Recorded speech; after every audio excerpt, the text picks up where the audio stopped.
पुरुषोत्तम योग। भगवान ने कहा कहा जाता है कि एक शाश्वत अश्वत्थ वृक्ष है जिसकी जड़ें तो ऊपर की ओर हैं और शाखाएं नीचे की ओर तथा पत्तियां वैदिक स्तोत्र हैं। जो इस वृक्ष को जानता है वह वेदों का ज्ञाता है। इस वृक्ष की शाखाएं ऊपर तथा नीचे फैली हुई हैं और प्रकृति के 3 गुणों द्वारा पोषित है। इसकी टहनियां इंद्रिय विषय है। इस वृक्ष की जड़ें नीचे की ओर भी जाती है जो मानव समाज के सकाम कर्मों से बंधी हुई है। इस वृक्ष के वास्तविक स्वरूप का अनुभव इस जगत में नहीं किया जा सकता। कोई भी नहीं समझ सकता कि इसका आदि कहाँ है, अंत कहाँ है या इसका आधार कहाँ है। लेकिन मनुष्य को चाहिए कि इस दृढ़ मूल वाले वृक्ष को विरक्ति के शस्त्र से काट गिराए। तत्पश्चात उसे ऐसे स्थान की खोज करनी चाहिए जहां जाकर लौटना ना पड़े और जहां उस भगवान की शरण ग्रहण कर ली जाए जिससे अनादिकाल से प्रत्येक वस्तु का सूत्रपात तथा विस्तार होता आया है। जो झूठी प्रतिष्ठा, मोह तथा कुसंगति से मुक्त हैं, जो शाश्वत तत्व को समझते हैं, जिन्होंने भौतिक काम को नष्ट कर दिया है, जो सुख तथा दुख के द्वंद्व से मुक्त हैं और जो मोह रहित होकर परम पुरुष के शरणागत होना जानते हैं, वे उस शाश्वत राज्य को प्राप्त कर होते हैं। वह मेरा परम धाम न तो सूर्य या चंद्र के द्वारा प्रकाशित होता है और न अग्नि या बिजली से। जो लोग वहां पहुंच जाते हैं वे इस भौतिक जगत में फिर से लौट कर नहीं आते। इस बद्ध जगत में सारे जीव मेरे शाश्वत अंश हैं। बद्ध जीवन के कारण वे चहुं इंद्रियों से घोर संघर्ष कर रहे हैं जिनमें मन भी सम्मिलित है। इस संसार में जीव अपनी देहात्म बुद्धि को एक शरीर से दूसरे में उसी तरह ले जाता है जिस तरह वायु सुगंधी को ले जाता है। इस प्रकार वह एक शरीर धारण करता है और फिर इसे त्याग कर दूसरा शरीर धारण करता है। इस प्रकार दूसरा स्थूल शरीर धारण करके जीव विशेष प्रकार का कान, आंख, जीभ, नाक तथा स्पर्श इंद्रिय त्वचा प्राप्त करता है जो मन में चारों ओर संपूजित है। इस प्रकार वह इंद्रिय विषयों के एक विशिष्ट समुच्चय का भोग करता है। मूर्ख न तो समझ पाते हैं कि जीव किस प्रकार अपनी शरीर त्याग कर सकते हैं, नहीं वे यह समझ पाते हैं कि प्रकृति के गुणों के अधीन वह किस तरह के शरीर का भोग करता है। लेकिन जिसकी आंखें ज्ञान में प्रशिक्षित होती हैं वह यह सब देख सकता है। आत्म साक्षात्कार को प्राप्त प्रयत्नशील योगी जन यह सब स्पष्ट रूप से देख सकते हैं। लेकिन जिनके मन विकसित नहीं हैं और जो आत्म साक्षात्कार को प्राप्त नहीं हैं, वे प्रयत्न करके भी यह नहीं देख पाते कि क्या हो रहा है। सूर्य का तेज जो सारे विश्व के अंधकार को दूर करता है मुझसे ही निकलता है। चंद्रमा तथा अग्नि के तेज भी मुझसे उत्पन्न है। मैं प्रत्येक लोक में प्रवेश करता हूँ और मेरी शक्ति से सारे लोग अपनी कक्षा में स्थित रहते हैं। मैं चंद्रमा बनकर समस्त वनस्पतियों को जीवन रस प्रदान करता हूँ। मैं समस्त जीवों के शरीरों में पाचन अग्नि वैश्वानर हूँ और मैं श्वास प्रश्वास प्राण वायु में रहकर 4 प्रकार के अन्नों को पचाता हूँ। मैं प्रत्येक जीव के हृदय में आसीन हूँ और मुझसे ही स्मृति, ज्ञान तथा विस्मृति होती है। मैं ही वेदों के द्वारा जानने योग्य हूँ। निस्संदेह मैं वेदांत का संकलन करता तथा समस्त वेदों का जानने वाला हूँ। जीव 2 प्रकार के हैं, च्युत तथा अच्युत। भौतिक जगत में प्रत्येक जीव च्युत क्षर होता है और आध्यात्मिक जगत में प्रत्येक जीव अच्युत अक्षर होता है कहलाता है। इन दोनों के अतिरिक्त एक परम पुरुष परमात्मा है जो साक्षात अविनाशी भगवान है और जो तीनों लोकों में प्रवेश करके उनका पालन कर रहा है। चूंकि मैं क्षर तथा अक्षर दोनों के परे हूँ और चूंकि मैं सर्वश्रेष्ठ हूँ, अतएव मैं इस जगत में तथा वेदों में परम पुरुष के रूप में विख्यात हूँ। जो कोई भी मुझे संशय रहित होकर पुरुषोत्तम भगवान के रूप में जानता है, वह सब कुछ जानने वाला है। अतएव हे भरत पुत्र, वह व्यक्ति मेरी पूर्ण भक्ति में रत होता है। हे अनक, यह वैदिक शास्त्रों का सर्वाधिक गुप्त अंश है जिसे मैंने अब प्रकट किया है। जो कोई इसे समझता है वह बुद्धिमान हो जाएगा और उसके प्रयास पूर्ण होंगे। इस प्रकार श्रीमद् भगवद गीता के 15वां अध्याय पुरुषोत्तम योग का तात्पर्य, भक्ति वेदांत तात्पर्य नहीं बट भावार्थ पूर्ण हुआ। श्रील प्रभुपाद की जय। हरे कृष्णा। अध्याय 16। दैवी प्रभु जी हटा दीजिए, मैं अपनी भागवत से पढ़ रही हूँ। दैवी तथा आसुरी स्वभाव। भगवान ने कहा, हे भरत पुत्र, निर्भयता, आत्मशुद्धि, आध्यात्मिक ज्ञान का अनुशीलन, दान, आत्म संयम, यज्ञ परायणता, वेदाध्ययन, तपस्या, सरलता, अहिंसा, सत्यता, क्रोध विहीनता, त्याग, शांति, छिंदनान्वेषण में अरुचि, समस्त जीवों पर करुणा, लोभ विहीनता, भद्रता, लज्जा, संकल्प, तेज, क्षमा, धैर्य, पवित्रता, ईर्ष्या तथा सम्मान की अभिलाषा से मुक्ति, ये सारे दिव्य गुण हैं जो दैवी प्रकृति से संपन्न दिव्य तुल्य पुरुषों में पाए जाते हैं।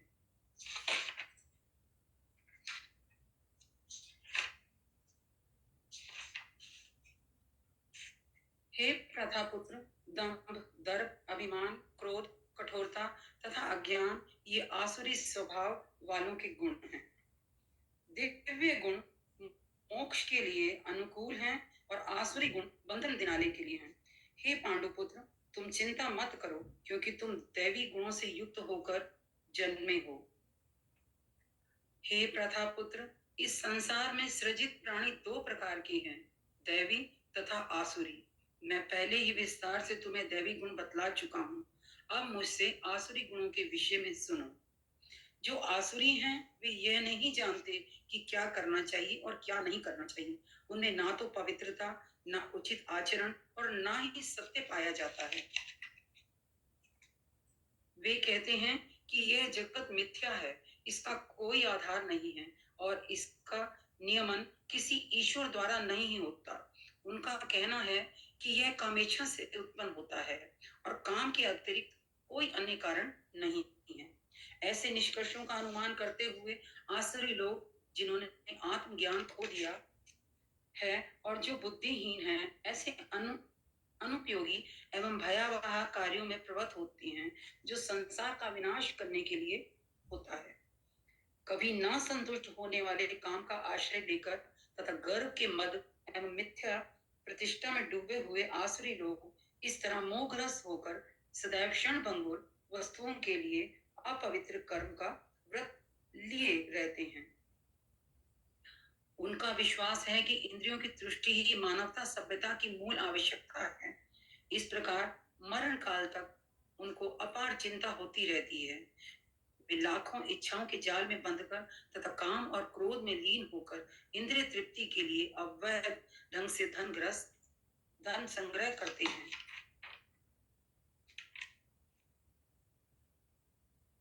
आसुरी व्यक्ति सोचता है, आज मेरे पास इतना धन है और उस अपनी योजनाओं से मैं और अधिक धन कमाऊंगा। इस समय मेरे पास इतना है, किंतु भविष्य में यह बढ़कर और अधिक हो जाएगा। वह मेरा शत्रु है और मैंने उसे मार दिया है और मेरे अन्य शत्रु भी मार दिए जाएंगे। मैं सभी वस्तुओं का स्वामी हूँ, मैं भोगता हूँ, मैं सिद्ध, शक्तिमान तथा सुखी हूँ। मैं सबसे धनी व्यक्ति हूँ और मेरे आसपास मेरे कुलीन संबंधी हैं कोई अन्य मेरे समान शक्तिवान तथा सुखी नहीं है। मैं यज्ञ करूंगा, दान करूंगा, इस तरह आनंद मनाऊंगा। इस प्रकार ऐसे व्यक्ति अज्ञानवश मोहग्रस्त होते रहते हैं।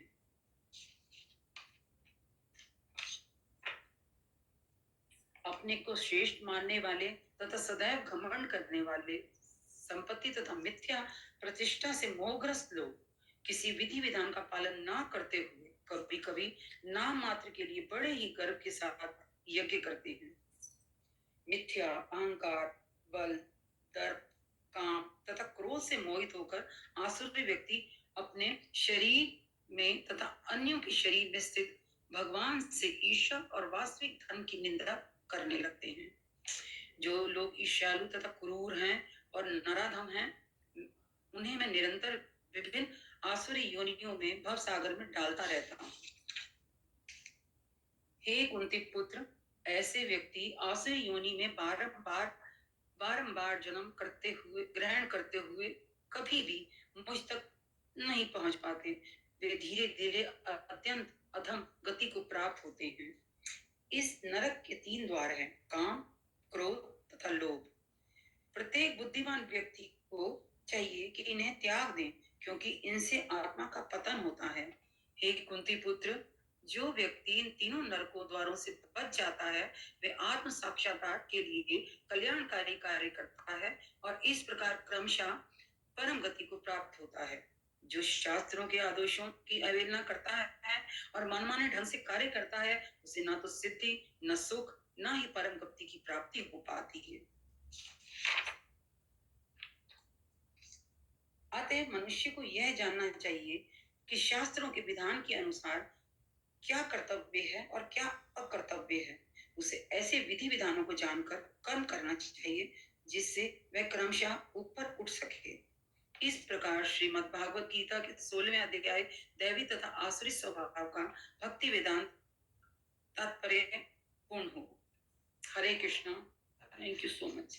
थैंक यू पूजा गौर माता जी की जय। हरे कृष्णा प्रभु। थैंक यू प्रभु। थैंक यू माता जी। यश प्रभु आप जी। हरे कृष्णा। मैं मेरा चैप्टर 17 श्रद्धा के विभाग। अर्जुन ने कहा, हे कृष्ण, जो लोग शास्त्र के नियमों का पालन न करके अपनी कल्पना के अनुसार पूजा करते हैं, उनकी स्थिति कौन सी है? वे सतोगुणी है, रजोगुणी है या तमोगुणी? भगवान ने कहा, देहधारी जीव द्वारा अर्जित गुणों के अनुसार उसकी श्रद्धा 3 प्रकार की हो सकती है: सतोगुणी, रजोगुणी अथवा तमोगुणी। अब इसके विषय में मुझसे सुनो। हे भरतपुत्र, विभिन्न गुणों के अंतर्गत अपने अपने अस्तित्व के अनुसार मनुष्य एक विशेष प्रकार की श्रद्धा विकसित करता है। अपने द्वारा अर्जित गुणों के अनुसार ही जीव को विशेष श्रद्धा से युक्त कहा जाता है। सतोगुणी व्यक्ति देवताओं को पूजते हैं, रजोगुणी यक्षों व राक्षसों की पूजा करते हैं और तमोगुणी व्यक्ति भूत प्रेत को पूजते हैं। जो लोग धन तथा अहंकार से अभिभूत होकर शास्त्र विरुद्ध कठोर तपस्या और व्रत करते हैं, जो काम तथा आसक्ति द्वारा प्रेरित होते हैं, जो मूर्ख है तथा जो शरीर के भौतिक तत्वों को तथा शरीर के भीतर स्थित परमात्मा को कष्ट पहुंचाते हैं, वे असुर कहे जाते हैं। यहाँ तक कि प्रत्येक व्यक्ति जो भोजन पसंद करता है, वे भी प्रकृति के गुणों के अनुसार 3 प्रकार का हो सकता है। यही बात यज्ञ, तपस्या तथा दान के लिए भी सत्य है। अब उनके भेदों के विषय में सुनो। जो भोजन सात्विक व्यक्तियों को प्रिय होता है, वह आयु बढ़ाने वाला, जीवन को शुद्ध करने वाला तथा बल, स्वास्थ्य, सुख तथा तृप्ति प्रदान करने वाला होता है। ऐसा भोजन रसमय, सुनगित, स्वास्थ्य प्रद और हृदय को भाने वाला होता है। अत्यंत तिक्त, खट्टे, नमकीन, गर्म, चटपटे, शुष्क तथा जलन उत्पन्न करने वाले भोजन रजोगुणी व्यक्तियों को प्रिय होते हैं। ऐसे भोजन दुख, शोक तथा रोग उत्पन्न करने वाले हैं। खाने से 3 घंटे पूर्व पकाया गया, स्वादहीन, वियोजित एवं सड़ा, जूठा तथा अस्पर्श्य वस्तुओं से युक्त भोजन उन लोगों को प्रिय होता है जो तामसी होते हैं। यज्ञों में वही यज्ञ सात्विक होता है जो शास्त्र के निर्देशानुसार कर्तव्य समझकर उन लोगों के लिए द्वारा किया जाता है जो फल की इच्छा नहीं करते। लेकिन हे भरतश्रेष्ठ, जो यज्ञ किसी भौतिक लाभ के लिए या गर्ववश किया जाता है, उसे तुम राजसी जानो। जो यज्ञ शास्त्र के निर्देशों की अवहेलना करके, प्रसाद वितरण किए बिना, वैदिक मंत्रों का उच्चारण किए बिना, पुरोहितों को दक्षिणा दिए बिना तथा श्रद्धा के बिना संपन्न किया जाता है, वह तामसी माना जाता है। परमेश्वर, ब्राह्मणों, गुरु, माता पिता जैसे गुरुजनों की पूजा करना तथा पवित्रता, सरलता, ब्रह्मचर्य और अहिंसा ही श्रेष्ठ तपस्या है। सच्चे भाने वाले, हितकर तथा अन्य को शुभ न करने वाले वाक्य बोलना और वैदिक साधन का नियमित पारायण करना, यही वाणी की तपस्या है। तथा संतोष, सरलता, गंभीरता, आत्म संयम एवं जीवन की शुद्धि, ये मन की तपस्या है। भौतिक लाभ की इच्छा न करने वाले तथा केवल परमेश्वर में प्रवृत्त मनुष्यों द्वारा दिव्य श्रद्धा से संपन्न ये 3 प्रकार की तपस्या सात्विक तपस्या कहलाती है। जो तपस्या दम्भ पूर्वक तथा सम्मान, सत्कार एवं पूजा कराने के लिए संपन्न की जाती है, वह राजसी रजोगुणी कहलाती है। ये ना तो स्थायी होती है, ना ही शाश्वत। मूर्खतावश आत्म उत्पीड़न के लिए या अन्य को विनष्ट करने या हानि पहुंचाने के लिए जो तपस्या की जाती है, वह तामसी कहलाती है। जो दान कर्तव्य समझकर किसी प्रकार की आशा के बिना समुचित काल तथा स्थान में और योग्य व्यक्ति को दिया जाता है, वह सात्विक माना जाता है। किंतु जो दान प्रत्युपकार की भावना से या कर्म फल की इच्छा से या अनिच्छा पूर्वक किया जाता है, वह रजोगुणी कहलाता है। तथा जो दान किसी अपवित्र स्थान में अनुचित समय में किसी अयोग्य व्यक्ति को या बिना समुचित ध्यान तथा आदर से दिया जाता है, वह तामसी कहलाता है। सृष्टि के आदिकाल से ओम तत्सत ये 3 शब्द पार ब्रह्म को सूचित करने के लिए प्रयुक्त किए जाते हैं रहे हैं। ये तीनों सांकेतिक अभिव्यक्तियों ब्राह्मणों द्वारा वैदिक मंत्रों का उच्चारण करते समय तथा ब्रह्म को संतुष्ट करने के लिए यज्ञों के समय प्रयुक्त होती थी। अतः योगी जन ब्रह्म की प्राप्ति के लिए शास्त्रीय विधि के अनुसार यज्ञ, दान तथा तप की समस्त क्रियाओं का शुभारंभ सदैव ओम से करते थे। मनुष्य को चाहिए कि कर्म फल की इच्छा किए बिना विविध प्रकार के यज्ञ, तप तथा दान को तत् शब्द कहकर संपन्न करे। ऐसी दिव्य क्रियाओं का उद्देश्य भवबंधन से मुक्त होना है। परम सत्य भक्तिमय यज्ञ का लक्ष्य है और उसे सत्य शब्द से अभिहित किया जाता है। एक प्रथापुत्र ऐसे यज्ञ का संपन्न करता भी सत्य कहलाता है।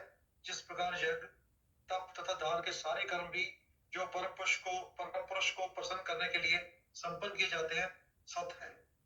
ये बात श्रद्धा के बिना यज्ञ, दान या तप के रूप में जो भी किया जाता है, वह नश्वर है, वह असत कहलाता है और इस जन्म तथा अगले जन्म दोनों में ही व्यर्थ जाता है। इस प्रकार श्रीमद् भगवद गीता के 17वें अध्याय श्रद्धा के विभाग का भक्ति वेदांत तात्पर्य पूर्ण हो। हरे कृष्णा। हरे कृष्णा। थैंक यू प्रभु। तो और भी डिवोटीज हैं जो पढ़ना चाहते हैं, तो मैं ऐसा करता हूँ कि मैं सिर्फ पांच पढ़ूंगा वर्सेस, और उसके बाद जो कोई पढ़ना चाहता है वो 5 या 10 मैं यस प्रभु, हम भी पढ़ना चाहेंगे 18 और प्रभु जी मैंने बुक नहीं पढ़ी है, तो मेरे को देना अपॉर्चुनिटी प्लीज। मुझे 18 अध्याय जरूर पढ़ना था, थोड़ा सा माता जी आप ही पढ़ो ना, मोना माता जी ने पढ़ा ही नहीं।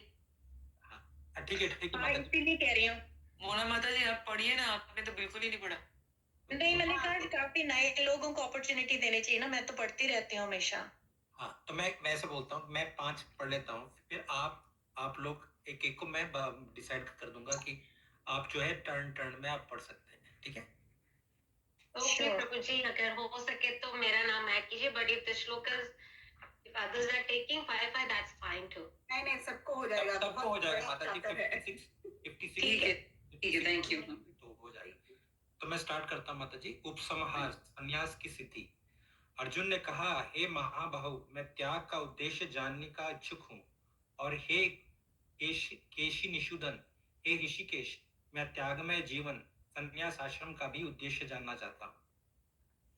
भगवान ने कहा, भौतिक इच्छा पर आधारित कर्मों के परित्याग को विद्वान लोग संन्यास कहते हैं, और समस्त कर्मों के फल त्याग को बुद्धिमान लोग त्याग कहते हैं।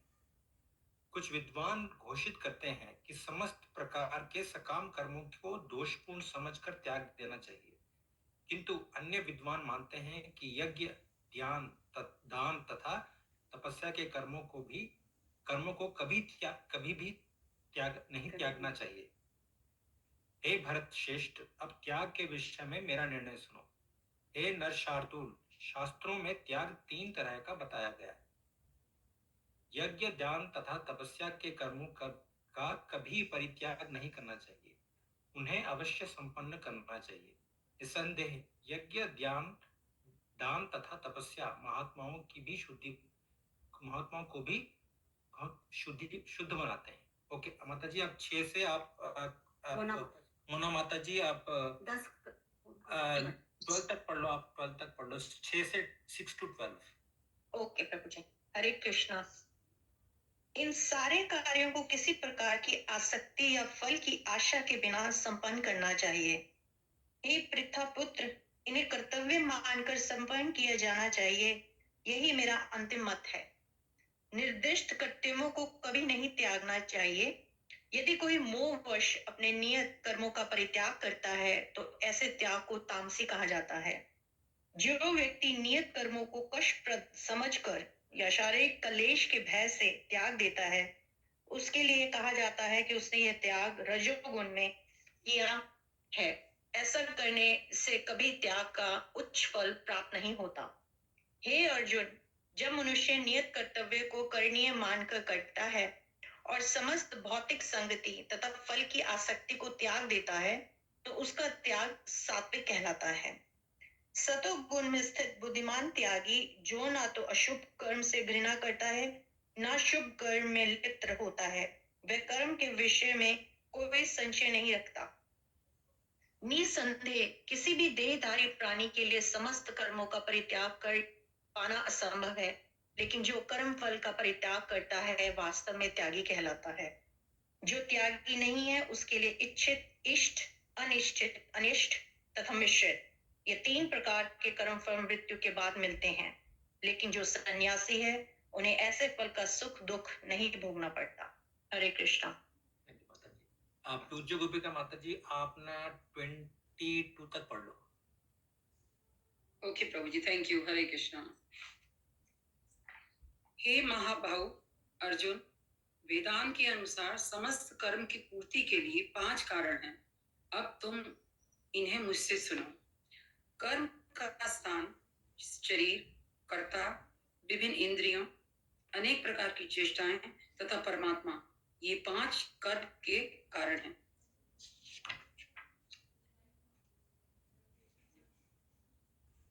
मनुष्य अपने शरीर, मन या वाणी से जो भी उचित या अनुचित कर्म करता है, वह इन 5 कारणों के फल स्वरूप होता है। अतएव जो इन 5 कारणों को न मानकर अपने आप को ही एकमात्र कर्ता मानता है, वह निश्चय ही बहुत बुद्धिमान नहीं होता और वस्तुओं को सही रूप से नहीं देख सकता। जो मिथ्या अहंकार से प्रेरित नहीं है, जिसकी बुद्धि बंधी नहीं है, वह इस संसार में मनुष्यों को मारता हुआ भी नहीं मरता, न ही वह अपने कर्म से बंधा होता है। ज्ञान, ज्ञेय तथा ज्ञाता, ये तीनों कर्म को प्रेरणा देने वाले कारण हैं। इंद्रियां, कर्म तथा कर्ता, ये 3 कर्म के संगठन हैं।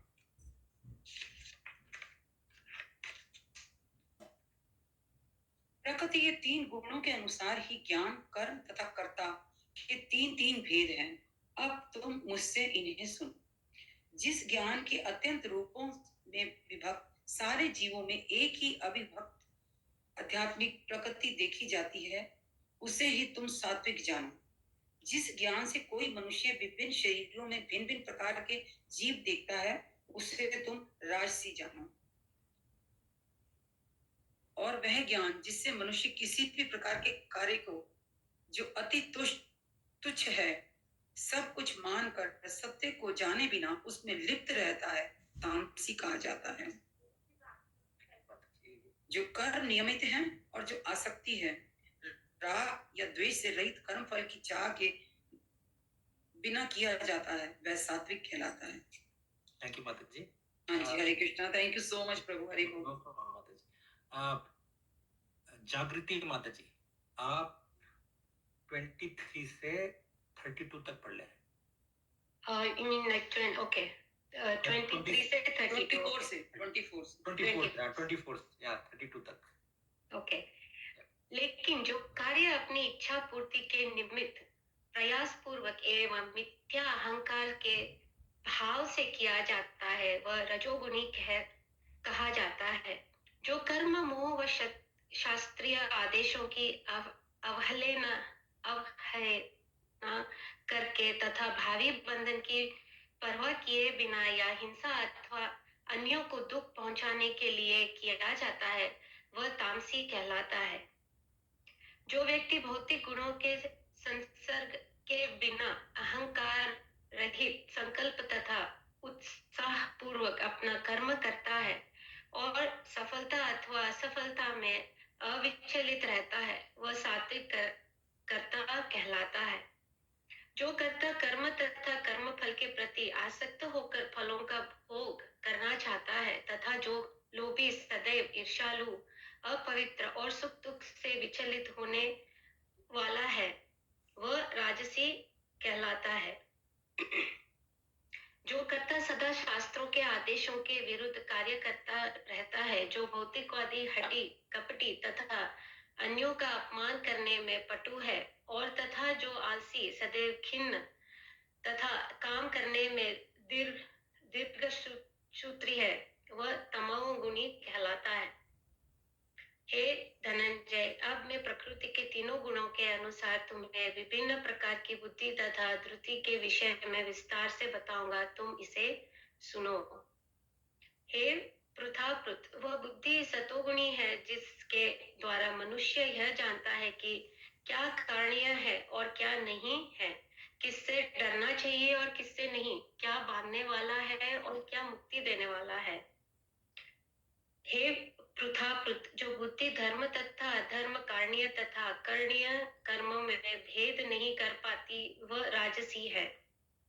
जो बुद्धि मोह तथा अंधकार के वशीभूत होकर अधर्म को धर्म तथा धर्म को अधर्म मानती है और सदैव विपरीत दिशा में प्रयत्न करती है वह तामसी है। थैंक यू माता जी।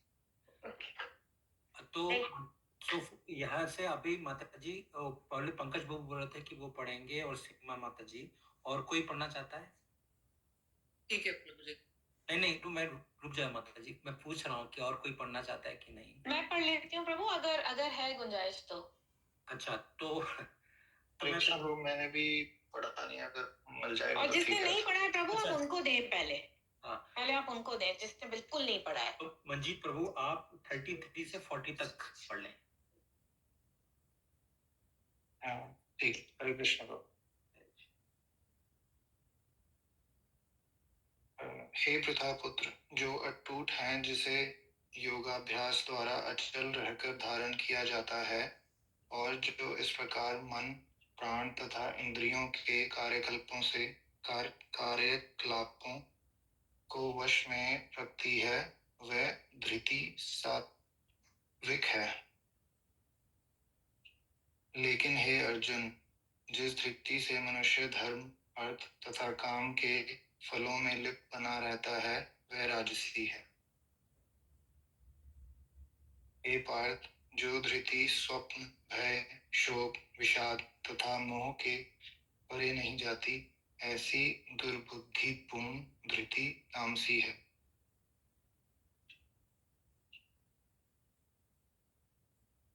हे भरत श्रेष्ठ, अब मुझसे 3 प्रकार के सुखों के विषय में सुनो, जिनके द्वारा बद्ध जीव भोग करता है और जिसके द्वारा कभी कभी दुखों का अंत होता है, हो जाता है। जो प्रारंभ में विष जैसा लगता है लेकिन अंत में अमृत के समान है और जो मनुष्य में आत्म साक्षात्कार जगाता है वह सात्विक सुख कहलाता है। जो सुख इंद्रियों द्वारा उनके विषयों के संग्रह से प्राप्त होता है और जो प्रारंभ में अमृत तुल्य तथा अंत में विष तुल्य लगता है, वह रजोगुणी कहलाता है। तथा जो सुख आत्म साक्षात्कार के प्रति अंधा है, जो प्रारंभ से लेकर अंत तक मोह कारक है और जो निद्रा, आलस्य तथा मोह से उत्पन्न होता है, वह तामसी कहलाता है। इस लोक में, स्वर्ग लोकों में या देवताओं के मध्य में कोई भी ऐसा व्यक्ति विद्यमान नहीं है जो प्रकृति के 3 गुणों से मुक्त है। थैंक यू प्रभु जी। उषा माता जी, आप 50 तक पढ़ लेंगे। 50 तक? हाँ, 50 तक। यस। प्रभु शुरू कहाँ से करना है? 41 से माता जी।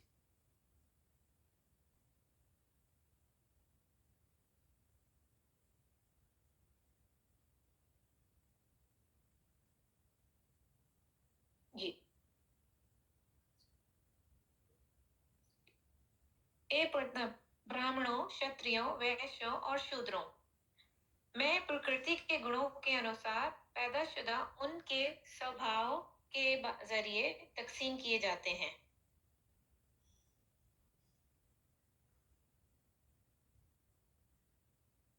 शांति को पसंद करना, इंद्रियों को काबू करना, तपस्या, पवित्रता, बर्दाश्त, ईमानदारी, ज्ञान, विज्ञान और धार्मिकता ये सारे स्वाभाविक गुण हैं जिनके जरिए ब्राह्मण कर्म करते हैं। वीरता, शक्ति, अज़्म, दीक्षता, युद्ध में हिम्मत और क्यादत ये क्षत्रियों के स्वाभाविक गुण हैं। खेती बाड़ी करना, गौ रक्षा करना वैश्यों के स्वाभाविक कर्म है और शूद्रों के कर्म मजदूरी और दूसरों की सेवा करना है। अपने अपने स्वाभाविक कर्म में लगा हुआ इंसान सिद्धि हासिल कर सकता है। अब तुम मुझसे सुनो कि ये किस तरह किया जा सकता है। जो सभी जानवरों की वजह है और हर जगह मौजूद है, उस भगवान की उपासना करके मनुष्य अपना कर्म करते हुए पूरी तरह सिद्धि हासिल कर सकता है। अपने कर्तव्य कर्म को करना चाहिए, चाहे वो कितने ही अधूरे ढंग से क्यों ना किया जाए। दूसरे किसी के कर्तव्य कर्म को कबूल करने और अच्छी तरह करने से भी बेहतर है। अपने स्वभाव के मुताबिक कर्म करने वाले मनुष्य के कर्म कभी भी पाप से मुतासिर नहीं होते। हर प्रयास किसी न किसी दोष से ढके होते हैं। जिस तरह अग्नि धुएं से ढकी रहती है, इसीलिए एक कुंती पुत्र अर्जुन, मनुष्य को चाहिए कि स्वभाव से पैदा हुए कार्य को भले ही वो दोष से भरे हुए क्यों ना हो, कभी छोड़ना नहीं चाहिए। वो जिस तरह भी खुद पर काबू पा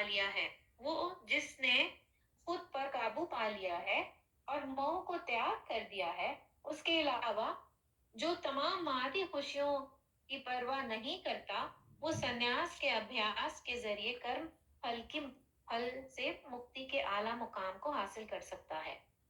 एक कुंती पुत्र, जिस तरह इस सिद्धि को प्राप्त होने वाला मनुष्य परम सिद्ध अवस्था मतलब भ्रम को, जो सबसे आला ज्ञान का मुकाम है, हासिल कर सकता है।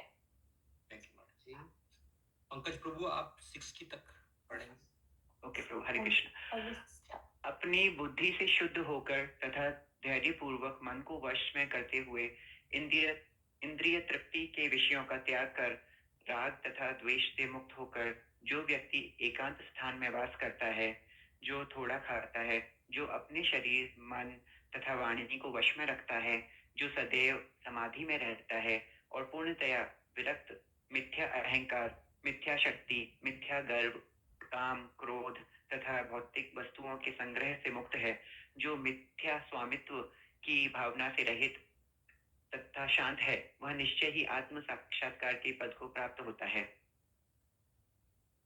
इस प्रकार जो दिव्य पद पर स्थित है, वह तुरंत परब्रह्म का अनुभव करता है और पूर्णतया प्रसन्न हो जाता है। वह न तो कभी शोक करता है, न किसी वस्तु की कामना करता है। वह प्रत्येक जीव पर संभाव रखता है। उस अवस्था में वह मेरी शुद्ध भक्ति को प्राप्त करता है। केवल भक्ति से मुझ भगवान को यथारूप में जाना जा सकता है। जब मनुष्य ऐसी भक्ति से मेरे पूर्ण भावनामृत में होता है तो वह वैकुंठ जगत में प्रवेश कर सकता है। मेरा शुद्ध भक्त मेरे संरक्षण में समस्त प्रकार के कार्यों में संलग्न रहकर भी मेरी कृपा से नित्य तथा अविनाशी धाम को प्राप्त होता है। सारे कार्यों के लिए मुझ पर निर्भर रहो और मेरे संरक्षण में सदा कर्म करो। ऐसी भक्ति में मेरे प्रति पूर्णतया सचेत रहो। यदि तुम मुझसे भावना भावित होगे तो मेरी कृपा से तुम बद्ध जीवन के सारे अवरोधों को लांघ जाओगे। लेकिन यदि तुम मिथ्या अहंकार वश ऐसी चेतना में कर्म नहीं करोगे और मेरी बात नहीं सुनोगे तो तुम विनष्ट हो जाओगे। यदि तुम मेरे निर्देशानुसार कर्म नहीं करते और युद्ध में प्रवृत्त नहीं होते हो तो तुम कुमार्ग पर जाओगे। तुम्हें अपने स्वभाववश युद्ध में लगना पड़ेगा। इस समय तुम मोहवश मेरे निर्देशानुसार कर्म करने से मना कर रहे हो। लेकिन हे कुंती पुत्र, तुम अपने ही स्वभाव से उत्पन्न कर्म द्वारा बाध्य होकर वही सब करोगे। हरे कृष्ण। थैंक यू प्रभु जी। और कोई पढ़ना चाहेगा? एक्सेप्ट वो सीमा माता जी को चांस मिलेगा। और कोई सीमा माता जी के अलावा कोई पढ़ना चाहेगा? प्रभु अगर कहेंगे तो मैं पढ़ लूंगी। अगर कोई और पढ़ना चाहता है तो पढ़ ले। हाँ जी। हाँ, जो 18 चैप्टर जिसने और नहीं, कोई जिन्होंने पढ़ा। बिल्कुल नहीं पढ़ा, हाँ पहले वो पढ़ ले। कोई बचा है? प्रभु श्याम प्रभु, ये श्याम संगीत, आप कोई और कोई है जो कि पढ़ना चाहता है जिन्हें नहीं पढ़ा है? क्योंकि मैं भी पढ़ना चाहता हूँ पर मैंने पहले एक हाथ ऊपर रेज हुआ है। नहीं, वो साहिल प्रभु हैं जो पहले पढ़ चुके हैं। तो सीमा माता जी आप जो है 66 तक पढ़ेंगी फिर? ठीक है प्रभु जी। 66 हे तक अर्जुन, परमेश्वर प्रत्येक जीव के हृदय में स्थित है और भौतिक शक्ति से निर्मित यंत्र में सवार की भांति बैठे समस्त जीवों को अपने माया में घुमा रहे हैं। हे भरत, सब प्रकार से उसी की शरण में जाओ। उसकी कृपा से तुम परम शांति को तथा परम नित्य धाम को प्राप्त करोगे। इस प्रकार मैंने तुम्हें गुह्यतर ज्ञान बतला दिया। इस पर पूरी तरह से मनन करो और तब अब जो चाहो सो करो। क्योंकि तुम मेरे अत्यंत प्रिय मित्र हो, अतएव मैं तुम्हें अपने परम आदेश जो सर्वाधिक गुह्य ज्ञान है बता रहा हूँ। इसे अपने हित के लिए सुनो। सदैव मेरा चिंतन करो, मेरे भक्त बनो, मेरी पूजा करो और मुझे नमस्कार करो। इस प्रकार तुम निश्चित रूप से मेरे पास आओगे। मैं तुम्हें वचन देता हूँ, क्योंकि तुम मेरे परम प्रिय मित्र हो।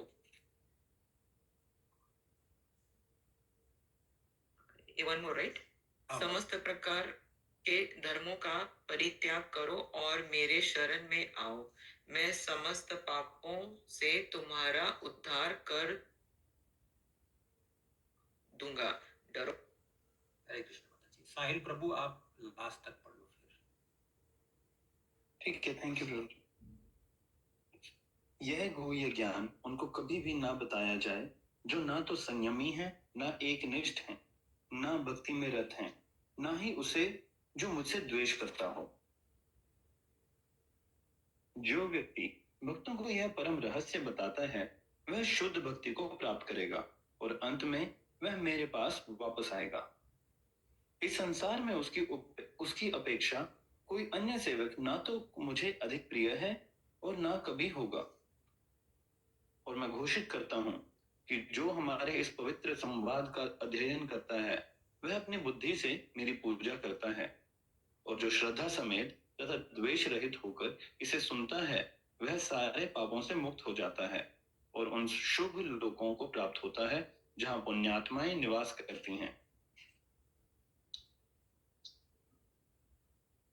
हे प्रथापुत्र, हे धनंजय, क्या तुमने इससे एकाग्रचित होकर सुना, और क्या अब तुम्हारा अज्ञान तथा मोह दूर हो गया है? अर्जुन ने कहा, हे कृष्ण, हे अच्युत, अब मेरा मोह दूर हो गया। आपके अनुग्रह से मुझे मेरी स्मरण शक्ति वापस मिल गई। अब मैं संशय रहित तथा दृढ़ हूँ और आपके आदेशानुसार कर्म करने के लिए उद्यत हूँ। संजय ने कहा, इस प्रकार मैंने कृष्ण तथा अर्जुन इन दोनों महापुरुषों की वार्ता सुनी, और यह संदेश इतना अद्भुत है कि मेरे शरीर में रोमांच हो रहा है। व्यास की कृपा से मैंने ये परम गुह्य बातें साक्षात योगेश्वर कृष्ण के मुख से अर्जुन के प्रति कही जाती हुई सुनी। हे राजन, जब मैं कृष्ण तथा अर्जुन के मध्य हुई इस आश्चर्यजनक तथा पवित्र वार्ता का बारंबार स्मरण करता हूँ तो प्रति क्षण आह्लाद से गदगद हो उठता हूँ। हे राजन, भगवान कृष्ण के अद्भुत रूप का स्मरण करते ही मैं अधिकाधिक आश्चर्यचकित होता हूँ और पुनः पुनः हर्षित होता हूँ। जहाँ योगेश्वर कृष्ण हैं और जहाँ परम धनुर्धर अर्जुन हैं, वहीं ऐश्वर्य, विजय, अलौकिक शक्ति तथा नीति भी निश्चित रूप से रहती है, ऐसा मेरा मत है।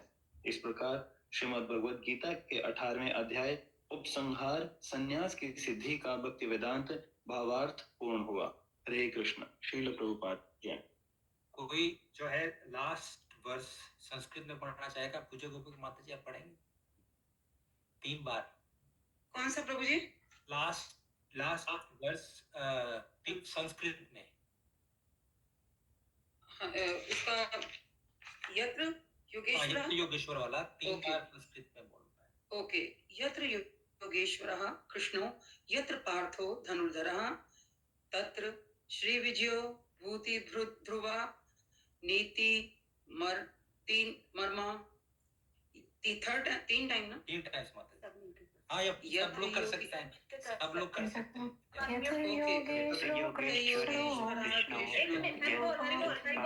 एक मिनट सब मिलके पहले तो सब अनम्यूट किए, फिर when everyone is ready we will start together in a unison. जी आप ट्यून में गाते हैं, आप एक बार गाओगे क्या पहले?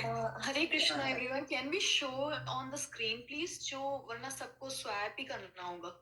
ओके वेट, अगर कोई शेयर कर सकता है भगवत गीता का वो उषा माता जी आप ट्यून में जैसे गाते हो ऐसे गाओगे एक बार? हाँ ओके। एक मिनट, मेरा नहीं आएगा, कोई शेयर कर सकता है, मेरा बैंडविड्थ नहीं। 18 so can you share Vedabase? मैं कर रही हूँ लेकिन मैं इंग्लिश में कर सकती हूँ। हाँ, here पंकज श्लोक हो, ठीक है। 1 2 3 start. यत्र योगेश्वरः कृष्णो यत्र पार्थो धनुर्धरः तत्र श्री विजयो ध्रुवा नीति मम यत्र योगेश्वरः कृष्णो यत्र पार्थो धनुर्धरः तत्र श्री विजयो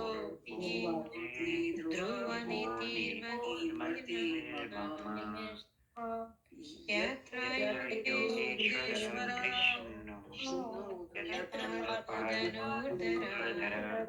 तत्र श्री विजयो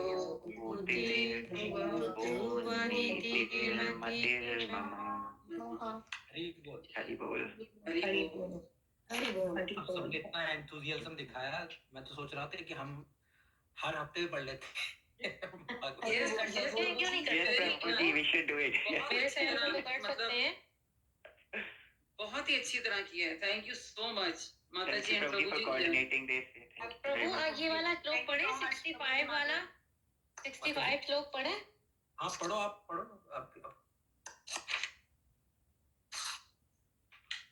पढ़े माता जी, हम लोग फॉलो करेंगे। प्रभु आपको कौन, मैं आप हम आपको फॉलो करेंगे, आप पढ़े बेशक, मैं पढ़ूं तो एक ही आप बात। अच्छा बोलो। हाँ बोल, पढ़ो आप पढ़ो। मन्मना भव मद्भक्तो मध्ययातिमं नमस्कुरु मम्मेश एवश्चसि सत्यं ते प्रतिजने प्रेयोसि मे। एक और बार पढ़े। मन मना मन्मना मद्भक्तो भव मद्भक्तो मध्यजीमां नमस्कुरु मध्यजीमां नमस्कुरु मामेवेश्यसि सत्यं ते मामेवेश्यसि सत्यं ते प्रतिजने प्रेयोसि प्रतिजने प्रियोसि। कल हम पढ़ रहे हैं संस्कृत में 12 बजे से 5 बजे तक। यही जूम लिंक है, जिनको भी मतलब सुनना है तो आ सकते हैं, अगर संस्कृत ठीक है कर सकते हैं। Sanskrit will it will take some time, so we want anyone who can read Sanskrit can participate. नहीं है तो बस सुनना है तो भी आ सकते हैं, लेकिन सुनने तो आ सकते हैं। हाँ जरूर जरूर। नहीं वैसे संस्कृत हाँ 12 o'clock to 5 o'clock यही जूम लिंक है। Hare Krishna Mataji. हाँ। Just wondering, is the Kannada group already formed? Have they assigned anything?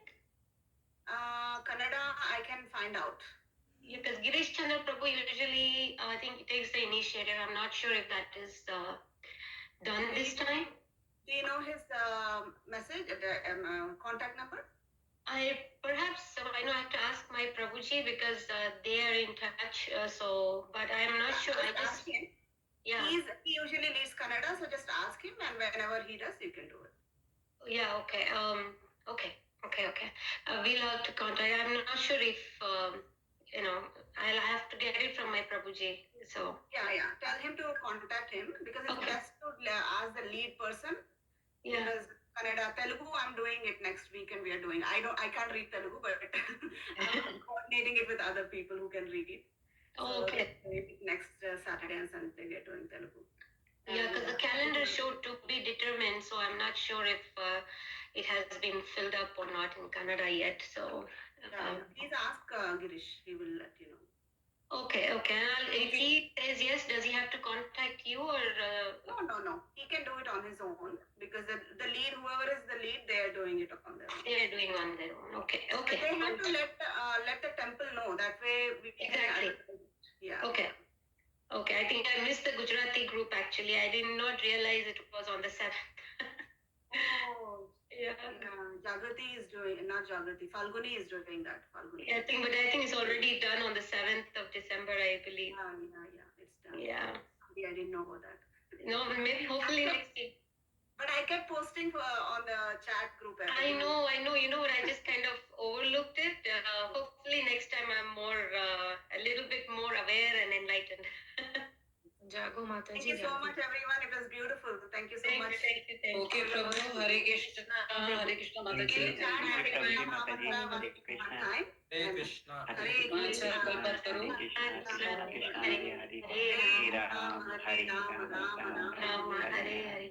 Ancha kalpatarubyascha कृपा सिन्धुभ्य एव च पतितानां पावनेभ्यो पावनेभ्यो वैष्णवेभ्यो नमो नमः।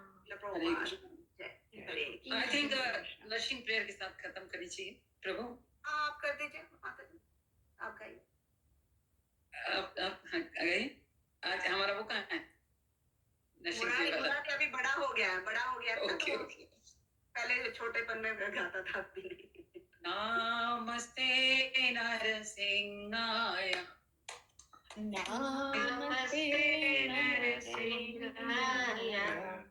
नमस्ते नरसिंहाय Namaste Narasingaya.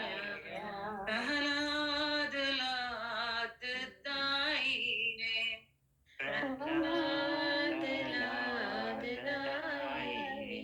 हिरण्याकाशी पूर्वक्षः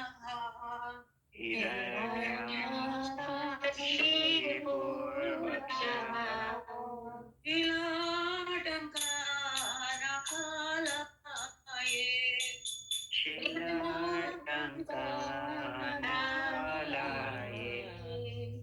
इतो नरसिंह पर तो नरसिंह इतो नरसिंहा परतो नरसिंहा यतो यतो यामि ततो नरसिंह यतो यामि ततो नरसिंहा ये नरसिंह रेगा ये नरसिंह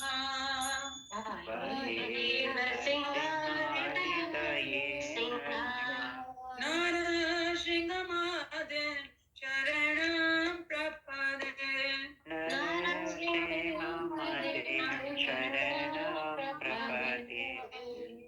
ताव करे कमल हरे नाका अद्भुत सिंह दलिता हिरण्यकशिपु तनु प्रेंगा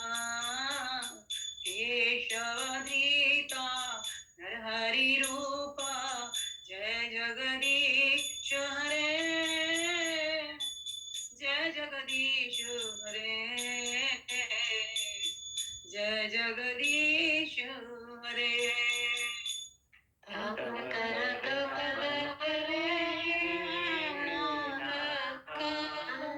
अद्भुत श्रृंगार ललिता हिरण्यकशिपु तनु प्रियंका केशवधीता नरहरि रूपा जय जगदीश हरे जय जगदीश हरे जय जगदीश हरे जय केशवधीता नरहरि रूपा जय जगदीश हरे जय जगदीश हरे केशवधीता नरहरि रूपा जय जगदीश हरे जय जगदीश हरे जय जगदीश हरे जय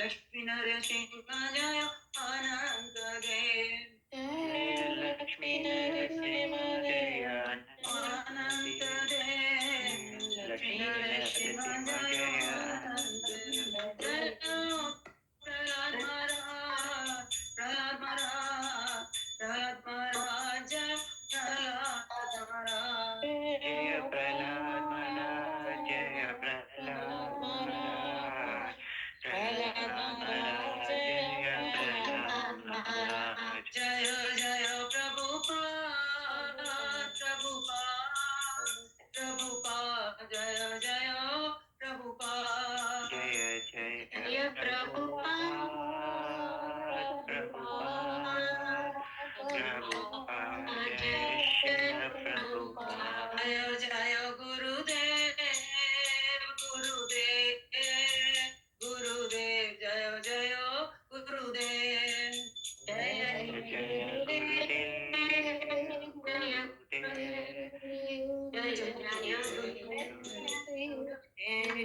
नित्य गौर हरि बोल हरि बोल हरि बोल नित्य गौर हरि बोल निताय गौर हरि बोल हरि बोल हरि बोल निताय गौर हरि बोल भगवान भगवान की जय प्रहलाद महाराज की जय जगत गुरु शिला प्रभुपाद की जय बहुत प्रेमानंदी समस्त वैष्णव वंद की जय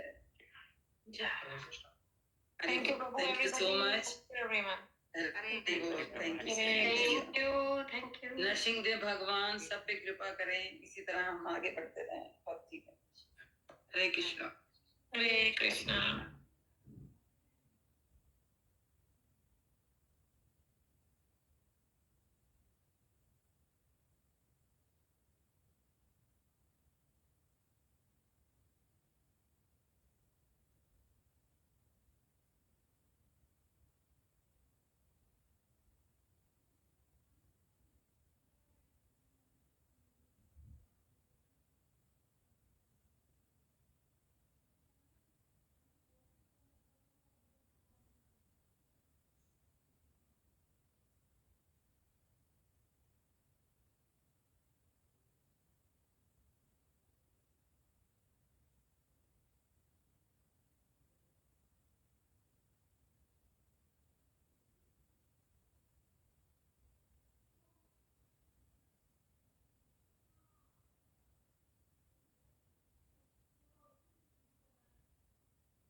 ये वाला